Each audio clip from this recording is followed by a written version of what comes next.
দেহাকো লাগে মোবাইলটো হাতটো মেলি মেলি দিছে তাইক ধৰিব লাগে আৰু ভিডিঅ'টো কৰিবই পৰা নাই তাই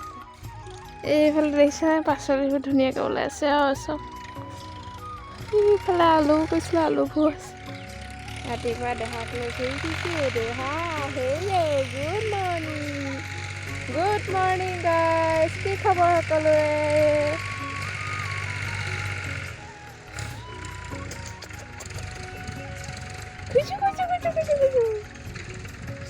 এইফালে ৰাতিপুৱাই মায়ে বনাই আনিছে পিঠা বহি লৈ খাই আছোঁ মই যিহেতু চাহ নাখাওঁ দেহাক লৈ পিনি বহি বহি খাই আছোঁ আৰু এইফালে এতিয়া দুপৰীয়া হ'ল মই কাটি আছোঁ অমৰা পথাৰত খাবলৈ মাহঁতে পথাৰত ওচৰতে ধান দাই আছে যিহেতু ৰ'দত খাই ভাল লাগে পথাৰত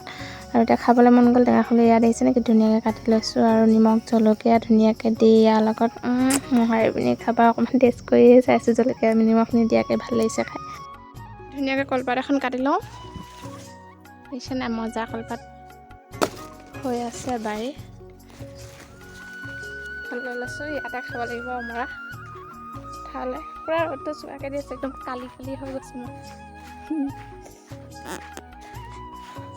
এইফালে মই পাতখিনি টুকিয়াই লৈছোঁ মানে সৰু সৰু কৰি লৈছোঁ আৰু পথাৰত যিহেতু মানুহ আছে সেইটাৰ কাৰণে যোগাৰ কৰি লৈছোঁ আৰু এতিয়া আৰু আজৰি হৈ যাম আৰু এয়া অমৰা একদম লৈ লৈছোঁ ধুনীয়াকৈ এতিয়া পথাৰলৈ আহি আছোঁ ওচৰতে ধান দাই আছে মাহঁতে এইফালে পৰবীয়া দেহা মানুহ গৈ আছে খাই লওঁ পথাৰত টেঙা খোৱা মজাই বেলেগ খাই বহুত ভাল লাগে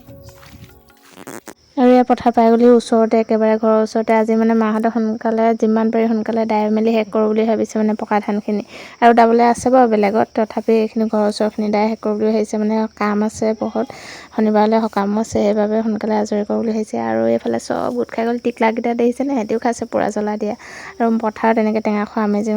মজা লাগিছে এতিয়া এয়া পিছদিনাৰ দৃশ্য আৰু মই একদম ৰাতিপুৱা এতিয়া 9টামান বাজিছে একদম উঠি মেলি আজৰি হৈ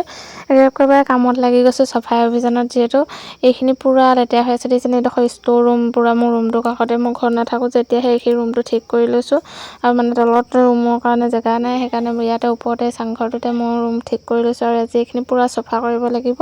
আৰু মায়েও তলত সেইফালে জুই জ্বলাই থৈছে মায়েও চাফা কৰিছে কালি যিহেতু ওচৰৰ ধানখিনি দাই হ'ল সেইবাবে আজি পূৰা চাফাই অভিযানত লাগি গৈছে মোক কৈছে যে তই ওপৰখিনি চাফা কৰি ল সেইখিনি তোক দিছোঁ আৰু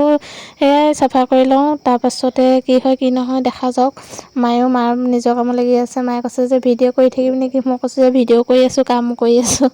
মায়ে মানে এটা দুটা কমেণ্ট দি থাকে আৰু বেকগ্ৰাউণ্ডত সেইকাৰণে এইখিনি জ্বলাই দিলোঁ তাৰপৰা ভিতৰখিনিও চাফা কৰিব লাগিব মায়ে কৈছে যে ভিতৰতো পূৰা পোক দি আছে কিন্তু পথাৰ ছিজন পথাৰত লাগি আছে যে ঘৰলৈ চাবলৈ সময় হোৱা নাই একদম পূৰা ব্যস্ততা আৰু চবৰে একেবাৰে আৰু মই এইফালে আজৰি হ'লোঁ ধুই মেলি আহিছোঁ গা চা ধুনীয়াকৈ ধুই ফ্ৰেছ হৈ আহিছোঁ আহি এতিয়া এইখিনিতে বহি লৈ তেল টেঙা সানিব লাগিব নাৰিকল তেল যিহেতু আমাৰ ইয়াত পূৰা ৰ'দ খাই জেগা ন ঠাণ্ডা দিন হ'লেও পূৰা একদম গাবোৰ ছালবোৰ একদম বেয়া হৈ যায় শ্বুট নকৰে মানে ইয়াত মই সদায় নাৰিকল তেলে সানো আৰু আজি ভিডিঅ'টো ইমানেই আছিলে কেনেকুৱা পালে চাই কমেণ্ট কৰি জনাবলৈ নাপাহৰিব সকলো সুখী থাকক ভালে থাকক।